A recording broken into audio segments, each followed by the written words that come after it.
ان شاء الله شو وقت راح تيجي تتقدم؟ باكر بالستة الصبح انا يمكم ويا طقة البريد. بس اريد منك شغله واحده، تسوي لي قهوه وتخلين بيها ملح شلون المسلسلات التركيه، وانا اسوي روحي ما ادري. عين غطا وعين فراش تتدلل، حط بيها عسل، ليش اخلي لك ملح؟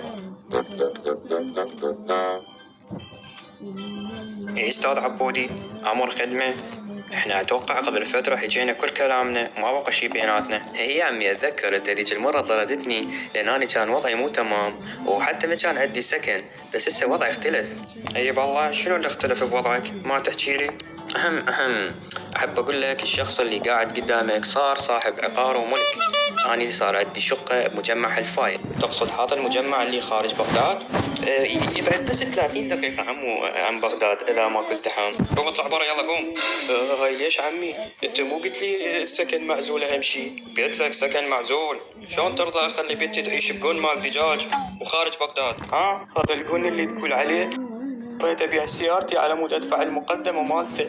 يعني هاي يعني سيارة هم ما عندك، يعني بنتي باكر اقوى لازم طول عمرها تتهجول بالكيات وبالباصات. اوف هذا مو والله هسه اغمز عليه وعظم اللوزته واطلع كل حركتي بيه. شنو تدردن بينك وبين نفسك؟ ما تقول لي؟ لا هيج، لا اقول كلامك صحيح، يصير خير ان شاء الله يصير.